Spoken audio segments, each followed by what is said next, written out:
நீதி கதைகள் டிவி. அது ஆத்தங்கரையோரமா இருக்கிற ஒரு அழகான கிராமம். அந்த ஊர்ல ரங்கையா சீதா தம்பதிகளுக்கு கௌரி அப்படிங்கிற ஒரு புத்திசாலி பொண்ணு இருந்தா. ரங்கையா கிட்ட 10 ஏக்கர் விவசாய பூமி இருந்துச்சு. ஒரு நாள் சாயந்தர நேரம் ரங்கையா வயல்ல இருந்து ரொம்பவும் கவலையா வீட்டுக்கு வந்தான். ஏன் சீதா, இந்த வருஷம் மழை நல்லா தான் வந்துச்சு. ஆனாலும் நம்ம கஷ்டம் தீர மாதிரி இல்லைல்ல. நம்ம மாடுங்களை வச்சு வயலை உழலான்னு பார்த்தா அதுங்களுக்கும் வயசாயிடுச்சு. அதுங்களை வச்சு எப்படி வயலை உழ முடியும்? உண்மைதாங்க, அந்த மாடுங்க 10 வருஷமா நமக்காக உழைக்குதுங்க. அதுங்களுக்கும் வயசாகத்தானே செய்யும். ஆனா புது மாடுங்களை வாங்கறதுக்கு நம்ம கிட்ட பணம் இல்லையேங்க. அப்புறம் என்ன செய்ய போறோம்? அதான் எனக்கும் புரியல சீதா. மாடுங்க இல்லாம இந்த 10 ஏக்கர் பூமியை எப்படி உழறது? விதையும் வாங்கணும். இதெல்லாம் செய்ய முடியலன்னா ரொம்ப கஷ்டமாயிடும். அப்பா, நீங்க கவலைப்படாதீங்க அப்பா. நான் பழைய கணக்கு வழக்கு எல்லாம் எடுத்து பார்த்தேன். எப்படியும் மாடு, புது விதை எல்லாம் வாங்கணும்னா நமக்கு ஒரு 500 ரூபாயாவது தேவைப்படும். 500 ரூபாவா? அவ்வளோ பணத்துக்கு நான் எங்கம்மா போறது? போன வருஷமே நமக்கு நஷ்டமாயிடுச்சு. இருந்த பணம் எல்லாம் செலவாயிடுச்சு. நமக்கு யாரும் கடனும் தரமாட்டாங்க. கடன் வாங்கலாம் அப்படின்னா நம்ம ஊர்ல கஜபதியை தவிர வேற யாருமே இல்ல. ஆனா அவன் எப்பேற்பட்டவன் அப்படின்னு எல்லாருக்குமே தெரியும். கடன் வாங்கினா வட்டிக்கு மேல வட்டி போட்டு சொத்து புடுங்குறவன் இல்ல அவன். அம்மா சொல்றது உண்மைதாப்பா. அந்த கஜபதி அந்த அளவுக்கு நல்லவன் இல்ல. பக்கத்து தெருவுல இருக்கிற ராமையா தாத்தா கிட்ட அவன் இருக்கிற எல்லாத்தையுமே புடுங்கிட்டானா. அவன் கிட்ட கடன் வாங்காம இருக்கிறது நல்லதுதான்ப்பா. கௌரி, உனக்கு எதுவும் தெரியாதும்மா. நீ சின்ன பொண்ணு. பள்ளிக்கூடத்துக்கு போய் வாத்தியார் சொல்லி கொடுத்த 4 கணக்க படிச்ச உடனே உனக்கு எல்லாமே தெரிஞ்சிடுமா என்ன? நான் இந்த வீட்டோட தலைவன். எனக்கு தெரியும் என்ன பண்ணணும்னு. அப்பா, நான் பெண் குழந்தையா இருக்கலாம். ஆனா நான் படிச்சிருக்கேன். எனக்கு அந்த கஜபதிய பத்தி நல்லாவே தெரியும். அவன் எல்லாரையும் ஏமாத்துறவன்ப்பா. அவன் கிட்ட மட்டும் நாம எந்த கணக்கு வழக்கும் வச்சுக்க வேண்டாம். கௌரி, வாய்க்கு வந்தபடியெல்லாம் பேசாத. என்கிட்ட வேற வழி இல்ல. விவசாயத்தை என்னால விடவும் முடியாது. நான் நாளைக்கே போய் கடனா பணத்தை வாங்கிட்டு வரேன். நீ வீட்டு வேலையை பார்த்துக்கோ. என்னங்க, நம்ம பொண்ணுதான் அந்த அளவுக்கு எடுத்து சொல்றால. அவ பேச்ச கேளுங்க. அந்த கஜபதி கிட்ட பணம் வாங்குறதுல எனக்கும் விருப்பம் இல்ல. ஏதாவது தப்பாயிடுச்சுன்னா அப்புறம் மொத்தத்தையும் இழந்துருவோம். பொம்பளைங்க நீங்க எல்லாரும் ஒரே மாதிரி தான் இருக்கீங்க. ஒரே மாதிரி தான் யோசிக்கிறீங்க. பணம் எங்க போக போகுது? நல்லபடியா விளைச்சல் விளைஞ்சா அந்த பணத்தை என்னால 6 மாசத்துல திருப்பி தர முடியும். அடுத்த நாள் காலையில ரங்கையா கஜபதியோட வீட்டுக்கு போனான். ரங்கையாவை பார்த்ததும் கஜபதி சின்னதா ஒரு சிரிப்பு சிரிச்சான். அட வாரங்கய்யா, வா வா. உன்னை பார்த்து ரொம்ப நாள் ஆச்சே. கொஞ்ச நாளைக்கு முன்னாடி இவங்கிட்ட சொல்லிக்கிட்டு இருந்தேன், இந்த ஊர்லயே உன்ன மாதிரி நேர்மையானவன் யாருமே இல்லைன்னு. அட ஆமா ரங்கையா, எங்க முதலாளி ஐயா எப்பவும் உன்னை பத்தி பெருமையா தான் சொல்லுவாரு. உன்னோட 10 ஏக்கர் பூமி கூட ரொம்ப சத்தான மண்ணுன்னு சொல்லுவாரு. ஆமா, என்ன விஷயமா வந்திருக்க? ஐயா, தப்பா எடுத்துக்காதீங்க. இந்த வருஷம் எனக்கு 2 மாடு வாங்கணும். அப்படியே விதையும் வாங்கணும். அதுக்கு நீங்க பெரிய மனசு பண்ணி ஒரு 500 ரூபாய் கடனா கொடுத்தா 6 மாசத்துல கொடுத்துடுவேன். அட, வெறும் 500 ரூபாய் தானே ரங்கையா? இதை எதுக்கு தயங்கி கேட்குற? நீ என்ன கேட்கறது பெருசா இல்லை நான் கொடுக்கறது பெருசா? டேய், போய் பெட்டியிலிருந்து ஒரு 500 ரூபாய் சீக்கிரமா கொண்டு வா. ஆ, சரிங்க ஐயா. ஆனா ரங்கையா, எதுக்கும் ஒரு கணக்கு இருக்கணும்ல. ஒரு 6 மாசத்துல நீ பணத்தை திருப்பி கொடுக்கலன்னா உன்னோட 10 ஏக்கர் பூமியை எங்க ஐயா பேருக்கு எழுதி கொடுத்துடுவியா? என்னது, வெறும் 500 ரூபாய்க்காக என்னோட 10 ஏக்கர் பூமியை அடகு வைக்கணுமா? ஏதாவது பிரச்சனை வந்து என்னால பணத்தை திருப்பி கொடுக்க முடியலன்னா என் சொத்து எல்லாம் போயிடுமா? அட என்ன ரங்கையா இது? என்கிட்ட வந்து இப்படியெல்லாம் பேசுற? 6 மாசத்துல நீ பணத்தை கொடுக்கலன்னா உன் பூமியை நான் எடுத்துக்கவா போறேன்? நம்பிக்கை இல்லைன்னா விடு ரங்கையா. பணம் எல்லாம் கொடுக்கல. சரி, நீ போ. ஆமாங்க ஐயா, நேத்து கூட இந்த பக்கத்து தெரு சீனு வந்து கேட்டான்ல. பேசாம இவருக்கு கொடுக்கலனா அவனுக்கு கொடுத்துடுங்களேன். பயப்படுறவங்களுக்கெல்லாம் எதுக்கு விவசாயம்? தைரியமானவங்க செய்யட்டுமே. கொஞ்சம் நிறுத்துப்பா. நான் ஒன்றும் பயப்படலை. என் மேலையும் என் உழைப்பு மேலையும் எனக்கு நம்பிக்கை இருக்கு. நானே பணத்தை வாங்கிக்கிறேன். வேற யாருக்கும் தர வேண்டாம். 6 மாசத்துல என் இடத்த நான் மீட்டுக்கிறேன். சபாஸ் ரங்கையா, தைரியனா இப்படி இருக்கணும். டேய், பத்திரத்துல 500 ரூபாய் கடன் வாங்கினதா எழுதிக்கிட்டு இவன்கிட்ட கை நாட்டு வாங்கிக்கோ. ரங்கையா, போ போ, போய் மாடு வாங்கி பொழப்ப பாரு. அப்படி ரங்கையா பத்திரத்துல கை நாட்ட வச்சு கஜபதி கொடுத்த பணத்தை எடுத்துக்கிட்டு சந்தோஷமா வீட்டுக்கு வந்தான். ரங்கையா போனதும் கஜபதி வேலைக்காரனை பார்த்து சத்தமா சிரிச்சான். இப்படியே சில நாட்கள் போச்சு. ரங்கையாவோட வயல்ல விளைச்சல் அமோகமா விளைஞ்சிருந்துச்சு. அதனால அவன் கஜபதி கிட்ட கடனா வாங்கின அந்த 500 ரூபாய திருப்பி கொடுக்கறதுக்காக அவர்கிட்ட வந்தான். வணக்கங்க ஐயா, நீங்க கொடுத்த பணத்துல மாடு வாங்கி நல்லா உழைச்சங்க. விளைச்சலும் நல்லா வந்துச்சு. இந்தாங்க நீங்க கொடுத்த 500 ரூபாய். என்னோட பத்திரத்தை கொடுங்க. என்ன ரங்கையா இது, 500 ரூபாய் கொண்டு வந்து கொடுக்கற? நீ எனக்கு கொடுக்க வேண்டியது 500 ரூபாய் இல்ல, 5000 ஆச்சே. அப்படி இருக்கும்போது 5000 ரூபாய் கொடுத்தாதான் பத்திரத்தை திருப்பி கொடுப்பேன். என்னங்க ஐயா இது, 5000 ரூபாயா? நான் உங்ககிட்ட வாங்கினது வெறும் 500 ரூபாய் தானே. இப்போ 5000ன்னு சொல்றீங்க. என்ன நீங்க ஏமாத்த பாக்குறீங்க? ரங்கையா, பார்த்து பேசு. என் முதலாளிய என் முன்னாடியே ஏமாத்த பாக்குறியா? நீ கை நாட்டு வச்ச பத்திரம் என் கைக்குள்ளதான் இருக்கு பாரு. இதுல 5000 ரூபான்னு ரொம்ப தெளிவா எழுதி இருக்கு. இதுல 5000ன்னு எழுதி இருக்கு. ஆனா நான் வாங்கினது 500 ரூபாய் தான். நீங்க என்ன ஏமாத்த பாக்குறீங்க. என்ன கை நாட்டு வைக்க சொல்லிட்டு நீங்க ஏதோ போலி பத்திரத்தை தயாரிச்சிருக்கீங்க.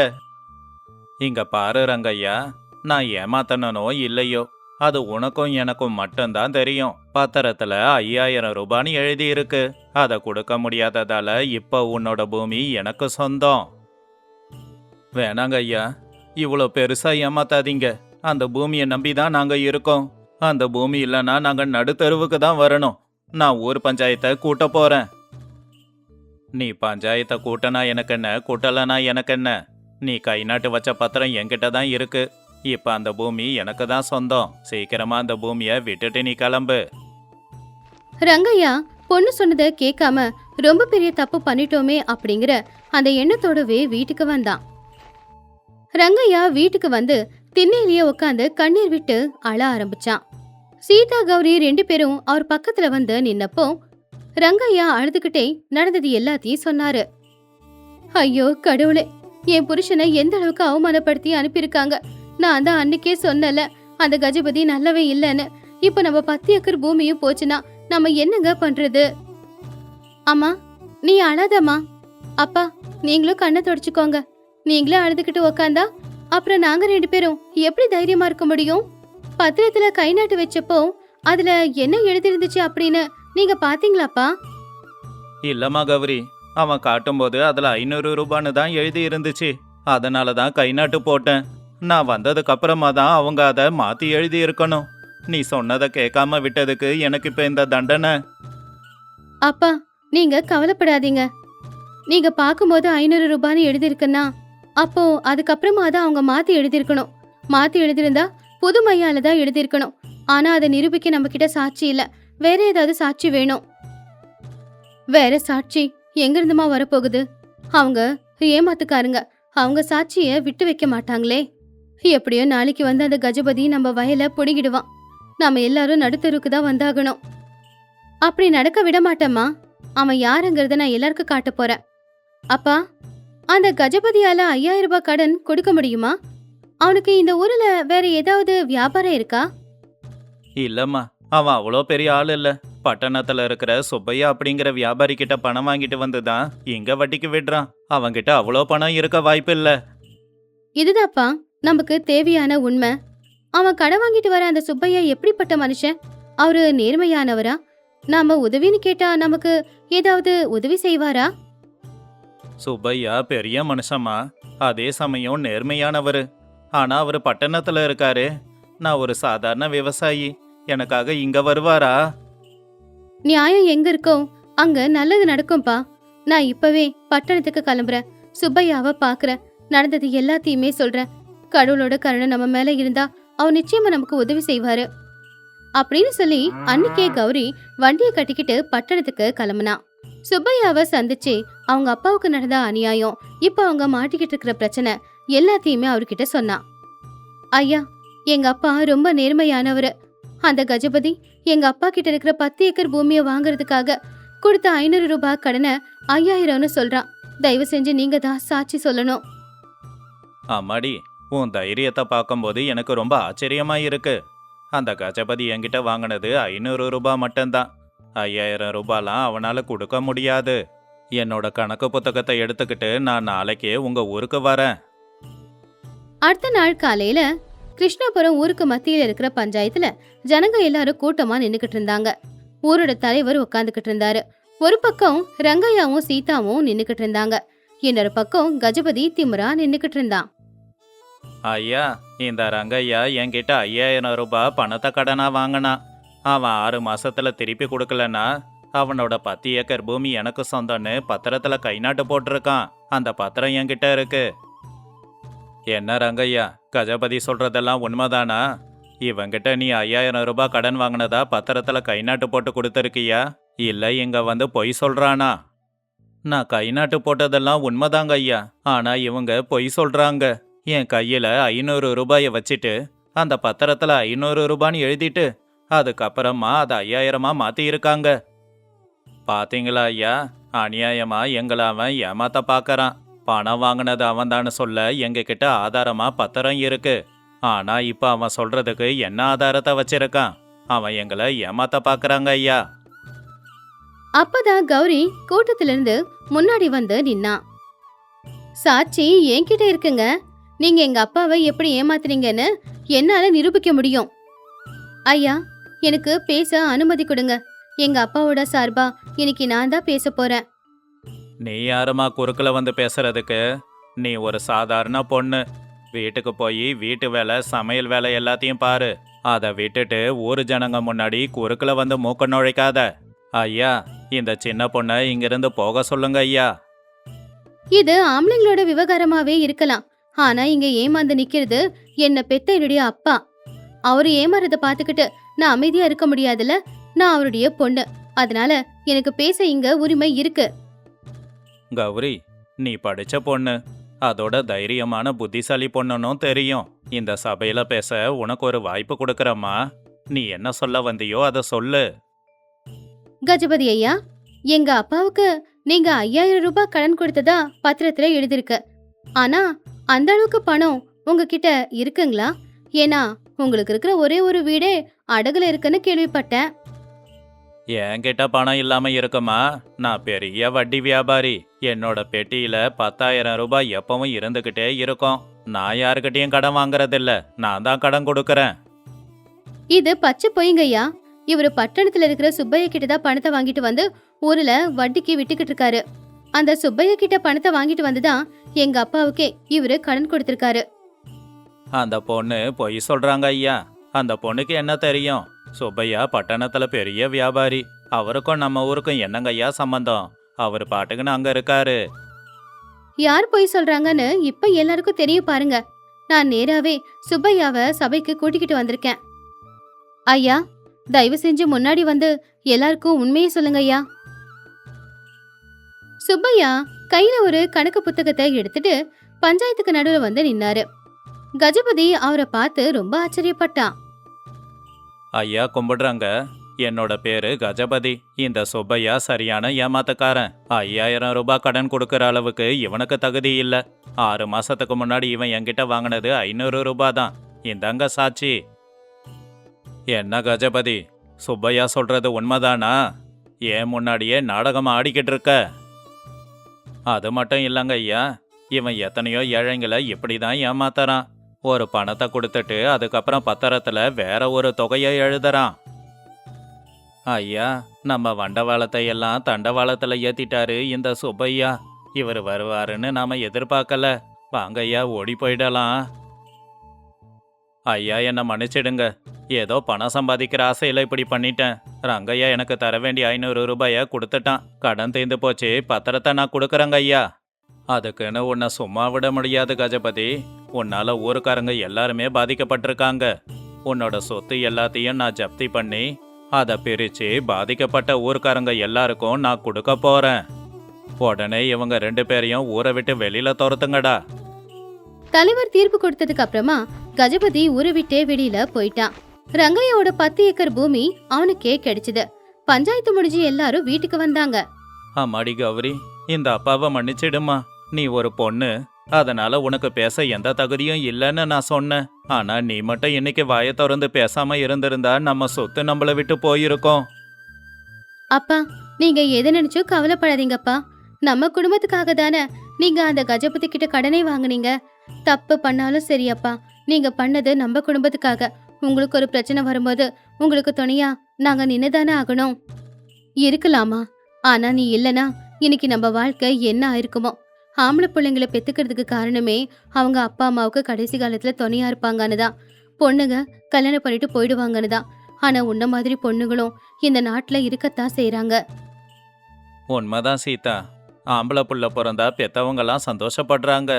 இனி பொம்பளை புள்ள பிறந்தாலும் பெத்தவங்க சந்தோஷப்படணும். அறிவுக்கும் தைரியத்துக்கும் ஆணு பொண்ணுன்னு எந்த வித்தியாசமும் இல்ல. நீங்க காட்டுற அன்புக்கு ரொம்ப நன்றிப்பா. நமக்கு 10 ஏக்கர் பூமி இருக்கு. அங்க நீங்க கஷ்டப்பட்டு உழைச்சு விவசாயம் செய்யுங்க. கணக்கு வழக்கு எல்லாத்தையுமே நான் பாத்துக்கிறேன்ப்பா. ஒரு பொண்ணா, ஒரு புள்ளையா உங்களுக்கு எப்பவுமே நான் துணையா இருப்பேன்ப்பா. நிச்சயமாமா. இன்னையில இருந்து இந்த வீட்டோட பொறுப்பு எல்லாத்தையும் உன்கிட்ட ஒப்படைக்கிறேன். நான் என்ன செய்ய போறேன்னு முதல்ல உன்கிட்ட சொல்றேன். அதுல சரி எது தப்பு எதுன்னு இந்த அப்பாவுக்கு நீ சொல்லி கொடுமா. அன்னையில இருந்து ரங்கையா வீட்ல இருக்கிற மனைவி தான் பொண்ணு 2 பேரையுமே மதிக்க ஆரம்பிச்சாரு. எது செய்யறதா இருந்தாலும் அவங்க 2 பேருக்கிட்டயுமே சொல்லி அதுக்கப்புறமா தான் செஞ்சுக்கிட்டு இருந்தாரு. ஊர்ல இருக்கிற அத்தனை பேரும் கௌரியோட புத்திசாலித்தனத்தையும் அவருடைய தைரியத்தையும் எப்பவுமே மனசார பாராட்டிக்கிட்டு இருந்தாங்க. பொம்பளை பொண்ணுங்களை தப்பா எடை போட்டுறக்கூடாது. சில நேரத்துல ஆம்பளை பிள்ளைங்களை விட பொம்பளை பொண்ணுங்க தான் ரொம்பவும் தைரியமாவும் இருப்பாங்க. அவங்க தான் நமக்கு நல்லதையும் செய்வாங்க. அப்படிப்பட்ட பெண்களை நாம எப்பவுமே போற்றத்தான் செய்யணும். காலையில ஒரு 7 மணி இருக்கும். அந்த ஊர்ல பயங்கரமா மழை கொட்டிக்கிட்டு இருந்துச்சு. லிங்கையா அவனுடைய வீட்டு வாசல்ல ஒரு வாழை இலை பந்தல போட்டு அடுப்ப பத்த வச்சான். கௌரி தயிர் கலந்து செஞ்ச மாவால சுட சுட போண்டா சுட்டுக்கிட்டு இருந்தா. கௌரி, கொஞ்சமா மழை விட ஆரம்பிச்சிருக்கு. நீ எண்ணெயில போட்டு பொரிச்ச போண்டாவோட மனம் ஊரெல்லாம் பரவி இருக்கு. எல்லாரும் வந்துகிட்டு இருக்காங்க பாரு. ஆமாங்க, நல்ல மழை பெய்யுற நேரம். குளிர்ல இந்த போண்டா சாப்பிட எல்லாருமே ஆசைப்படுவாங்க. நமக்கு நேரம் நல்லா இருக்கு, மழையும் பெஞ்சுக்கிட்டு இருக்கு. அதுக்குள்ள ஊர்க்காரங்க சில பேரு அங்க வந்தாங்க. அதுல ஒரு வயசான பாட்டி ஆர்வமா காத்துக்கிட்டு இருந்தாங்க. லிங்கையா, சீக்கிரமா அந்த போண்டாவை தட்டுல போட்டு குடுறா. இந்த போண்டா ரொம்ப நல்லா இருக்கும். நேத்து கூட வந்து குளிருக்கு சாப்பிட்டேனா, ரொம்ப இதமா இருந்துச்சுடா. எடுத்துக்கோங்கம்மா. சுட சுட இருக்க போண்டா. மேல கொஞ்சம் மிளகு தூளும் போட்டிருக்கேன். குளிருக்கு எதமா இருக்கும். நம்ம கஷ்டம் எல்லாம் தீர போகுது கௌரி. எல்லாம் அந்த கடவுளோட கருணைங்க. மாவுல கொஞ்சமா சீரகத்தையும் பச்சை மிளகாய் வெங்காயத்தை போட்டு போண்டா சுட்டு எடுத்தா அது இவ்வளவு சுவையா வரும்னு யாரு கண்டது? எல்லாத்துக்கும் அந்த கடவுளுக்கு தான் நன்றி சொல்லணும். அப்பதான் அந்த பக்கமா வந்துகிட்டு இருந்த அந்த ஊர்ல இருக்கிற பெரிய மனுஷனான பூபதியும் அவனுடைய மனைவியான பத்ரமாவும் கொடைய பிடிச்சுக்கிட்டு வந்தாங்க. அங்க லிங்கையாவோட கடவாசல்ல நிறைய பேர் நின்னுக்கிட்டு இருக்கிறத பார்த்து அவங்க 2 பேரும் ஆச்சரியப்பட்டாங்க.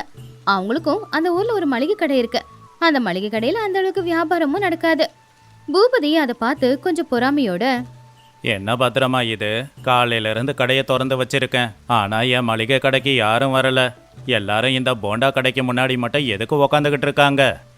அப்போ பத்ரமாவும் ரொம்பவும் கோவமா புருஷன் கிட்ட, ஆமாங்க, விக்கிறது என்னவோ சாதாரண போண்டாதான். ஆனா ஜனங்க என்னமோ அவ்வளவு விருப்பப்பட்டு கடைக்கு முன்னாடி நின்று அதை சாப்பிடுறாங்களே. அவங்க கல்லாப்பிட்டி நிறைய பணம் நிறைஞ்சுக்கிட்டே இருக்கு தெரியுமா? அப்போ பூபதி, பார்த்தேன். எல்லாத்தையும் பார்த்துக்கிட்டு தான் இருக்கேன். வெறும் மாவுல சுடுற போண்டாவுக்கு அவ்வளோ சுவை எங்கேருந்து வருது? விட்டா போண்டா வித்து நம்மளை விட பெரிய பணக்காரனா மாறிடுவான் போலயே. அப்போ பத்ரமா ரகசியமா சிரிச்சுக்கிட்டே, அவன் அந்த மாவுல ஏதோ ஒரு ரகசியத்தை கலக்குறாங்க. அந்த ரகசியம் என்னன்னு தெரிஞ்சுக்கிட்டா நாமளும் இதே வியாபாரத்தை செஞ்சு அவனை விட நிறையவே பணத்தை சம்பாதிக்கலாம். அது கேட்டு பூபதி ஆர்வமா, நல்ல யோசனை பத்திரமா. இன்னைக்கு ராத்திரி அவன் குடிசைக்கு பின்னாடி ஒளிஞ்சிருந்து அப்படி அந்த போண்டாவில் என்ன கலக்கறான்னு பார்க்கணும். நாளையில இருந்து நான் தான் இந்த ஊர்லயே பணக்காரன்.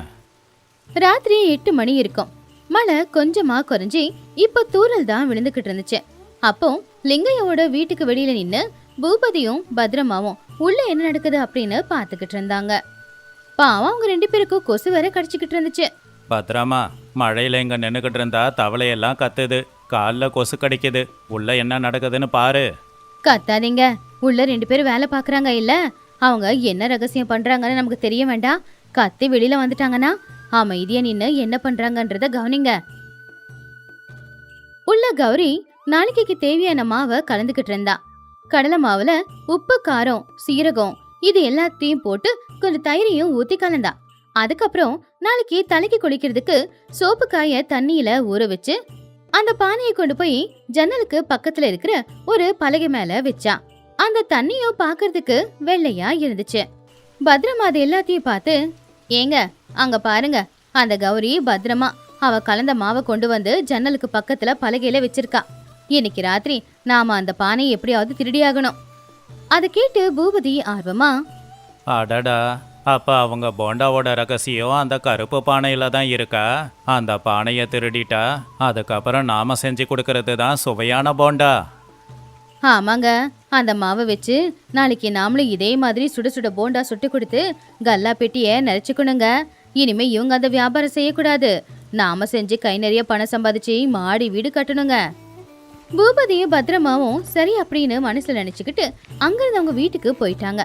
அடுத்து கொஞ்ச நேரத்துல லிங்கையா, கௌரி 2 பேரும் நல்ல படுத்து தூங்குனாங்க. ஊரே அமைதியா தான் இருந்துச்சு. அப்போ மறுபடியும் பத்திரமாவும் பூபதியும் யாருக்கு தெரியாம லிங்கைய வீட்டுக்கு வந்தாங்க.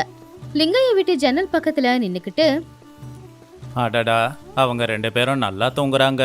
அந்த பானை என் கைக்கு பக்கத்துல தான் இருக்கு. நல்லா மாட்டிக்கிச்சு. நாளையில இருந்து நான் தான் நல்ல வியாபாரி. பூபதி ஜன்னல் வழியா உள்ள கைவிட்டு பார்த்தான். அப்போ அங்க அந்த கருப்பு பானை அவன் கைக்கு தட்டுப்பட்டுச்சு. ஆனா உண்மையான மாவு பானை வீட்டுக்குள்ள இருந்துச்சு. இந்த கருப்பு பானை அவங்க நாளைக்கு தலை குளிக்க சோப்பு கை போட்டு வச்ச பானை. அடடா, பத்திரமா, பானை கையில சிக்கிடுச்சு. நாளையில இருந்து நம்ம வியாபாரம் தான் நல்லா நடக்க போகுது. பத்திரையா காலையில எழுந்து அழ போறான் பாரு.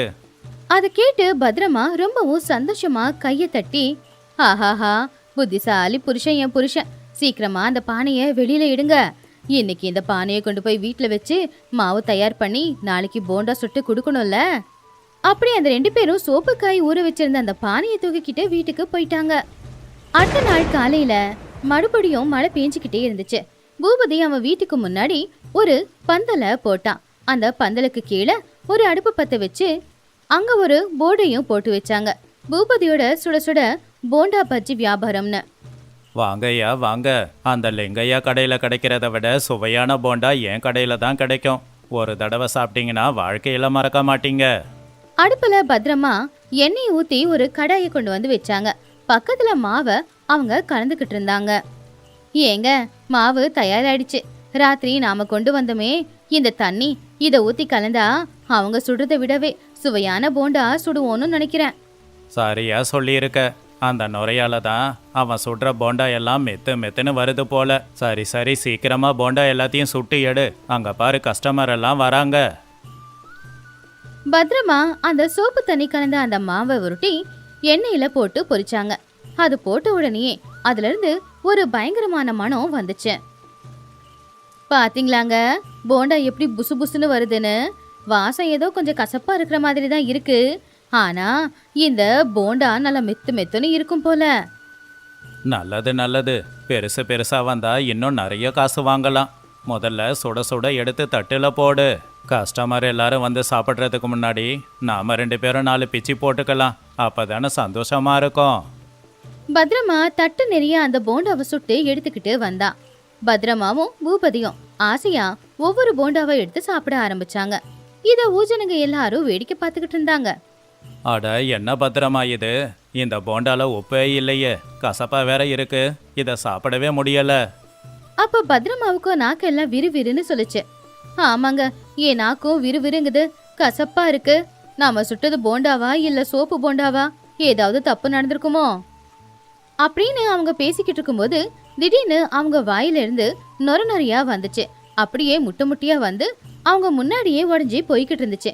இத பார்த்து அவங்களுக்கு ஒண்ணுமே புரியல. ஐயோ கடவுளே, பத்திரமா, என்ன இது? என் வாயில இருந்து முட்டை முட்டையா வருதே, வாய்க்குள்ள இருந்து நொர நொறையா வந்துகிட்டு இருக்கு. அப்போ பத்ரமாவும் வாய் திறந்து சத்தமா கத்துக்கிட்டே, ஏங்க, என் வாயில இருந்தும் நொர நொறையா வருதுங்க, முட்டை முட்டியா வந்து உடஞ்சு போகுதுங்க, என் வாய்க்குள்ள ஏதோ இருக்கு போலங்க, என்ன காப்பாத்துங்க, எனக்கு நாக்கெல்லாம் கசப்பா இருக்கு. அப்ப பாட்டி இது எல்லாத்தையும் பார்த்து, எல்லாரும் பாத்தீங்களாடா, இந்த பூபதியும் பத்திரமாவும் போண்டா விக்கிறேன்னு சொல்லி வாயில முட்டையை விட்டுக்கிட்டு விளையாடிக்கிட்டு இருக்காங்க. இந்த மாதிரி காட்சி யாராச்சும் பார்த்திருக்கீங்களா? ஊஜனங்க எல்லாரும் பூபதியோட பங்களா முன்னாடி நின்னு புருஷன் பொண்டாட்டி 2 பேரும் வாயில இருந்து விடுற முட்டைய பார்த்துக்கிட்டு சிரிச்சுக்கிட்டு இருந்தாங்க. அப்பதான் அந்த ஊர்ல இருக்கிற ரங்கையா அப்படிங்கிறவரு அவருடைய மனைவியோட அங்க வந்தாரு. லிங்கையாவும் கௌரியும் கூட என்ன நடக்குதோ அப்படின்னு பாக்குறதுக்கு அங்க வந்தாங்க. என்னங்க பூபதி, நீங்களும் போண்டா வியாபாரம் ஆரம்பிச்சிங்கன்னு கேள்விப்பட்டேன். ஆனால் சின்ன பசங்க மாதிரி வாயில் முட்டை விட்டு விளையாண்டுக்கிட்டு இருக்கீங்களே, இது எதனா புதுவிதமான ப்ரமோஷனா? அப்போ சுஷீலா சிரிச்சுக்கிட்டே, ஏன்பா பூபதி, 2 பேரும் வாயில முட்டை விட்டுக்கிட்டு இருக்கீங்க அப்படின்னா நீங்க கொடுத்த இந்த போண்டாவை சாப்பிட்டா ஊஜனங்களும் முட்டை விடுவாங்களா? என்னப்பா 2 பேரும் தமாஷ் பண்ணிக்கிட்டு இருக்கீங்க? அட, எதுக்கு சிரிக்கிறீங்க? எங்களை பார்த்தா கிண்டலா இருக்கா? இந்த லிங்கையாவால தான் எங்களுக்கு இந்த நிலமை.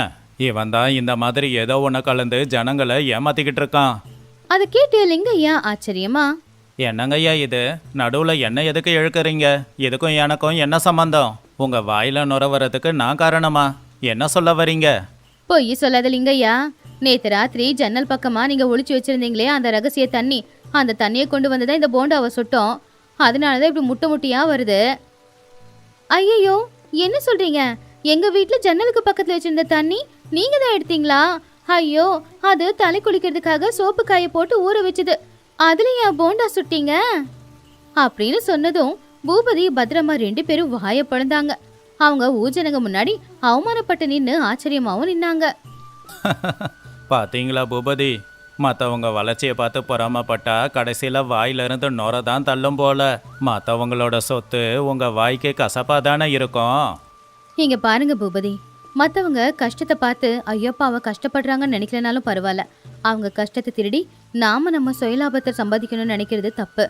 அப்படி மத்தவங்க வயித்துல அடிக்க பாத்தீங்கன்னா நாளைக்கு ஊஜனங்க முன்னாடி இப்படிதான் அவமானப்பட்டு நிக்க வேண்டியிருக்கும். பூபதிக்கு அவன் பண்ண தப்பு புரிஞ்சுது. எல்லாரும் என்னை மன்னிச்சிடுங்க. எனக்கு இருக்கிற பணத்திமுறும் பேராசையும் தான் இதுக்கெல்லாம் காரணம். அந்த லிங்கையா வளர்றதை பார்த்து என்னால் தாங்கிக்க முடியலை. அதனால தான் இப்படிப்பட்ட கேவலமான வேலையை செஞ்சு நான் பாடத்தை கற்றுக்கிட்டேன். ஆமா கௌரி, நீ என்ன மன்னிச்சிடு. என் பேராசையால தான் என் புருஷனை திருடனாக்கிட்டேன். என் கெட்ட எண்ணம் இன்னைக்கு ஊர்க்காரங்க முன்னாடி என் புருஷனை அவமானப்படுத்தி நிப்பாட்டி வச்சிருக்கு. இனிமே எப்பவுமே இந்த மாதிரி ஒரு கெட்ட எண்ணத்தோட எதுவுமே செய்ய மாட்டேன். ஐயா, வாயில் தண்ணியை ஊற்றி நல்லா கொப்பளிச்சு துப்பிடுங்க. நேர்மையாக வேலை செய்கிறவனுக்கு ரகசியம் மாயாஜாலம் எல்லாம் எதுவும் தேவையில்லை. சரி, 2 பேரும் கடைக்கு வாங்க, உங்களுக்கு சூடாக போண்டா சுட்டு தரேன். அப்போ ரங்கையா கம்பீரமா சிரிச்சுக்கிட்டு, பார்த்தீங்களா பூபதி, நேர்மையாக உழைக்கிறவன் எப்பவும் நல்லபடியாக தான் இருப்பான். நீங்கள் பொறாமப்படுறதால தான் உங்கள் வாயெல்லாம் கசக்குது. நீங்கள் மளிகை கடை வியாபாரத்தை பாருங்க, லிங்கையா போண்டா கடையை பார்த்துக்கட்டும். அன்னையிலிருந்து பூபதி பத்ரமாவோட மனசுக்குள்ள இருக்கிற பேராசையும் பொறாமையும் போயிடுச்சு.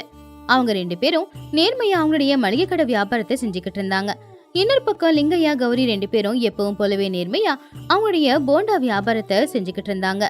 இந்த கதையில இருக்கிற நீதி, மத்தவங்களுடைய வளர்ச்சி, அவங்களுடைய வருமானம், இது எல்லாத்தையும் பார்த்து பொறாமப்பட்டு நாம ஏதாவது செய்ய நினைச்சா நாளைக்கு ஊர்க்காரங்க முன்னாடி அவமானப்பட்டு தான் நிக்க வேண்டி இருக்கும். அவங்கவுங்க செய்யற தொழில் அவங்கவுங்களுக்கு முக்கியம். அத நேர்மையாவும் நம்பிக்கையாவும் செஞ்சா நம்ம வியாபாரமும் நல்லபடியா நடக்கும். நாமளும் தலை நிமிர்ந்து நடக்கலாம்.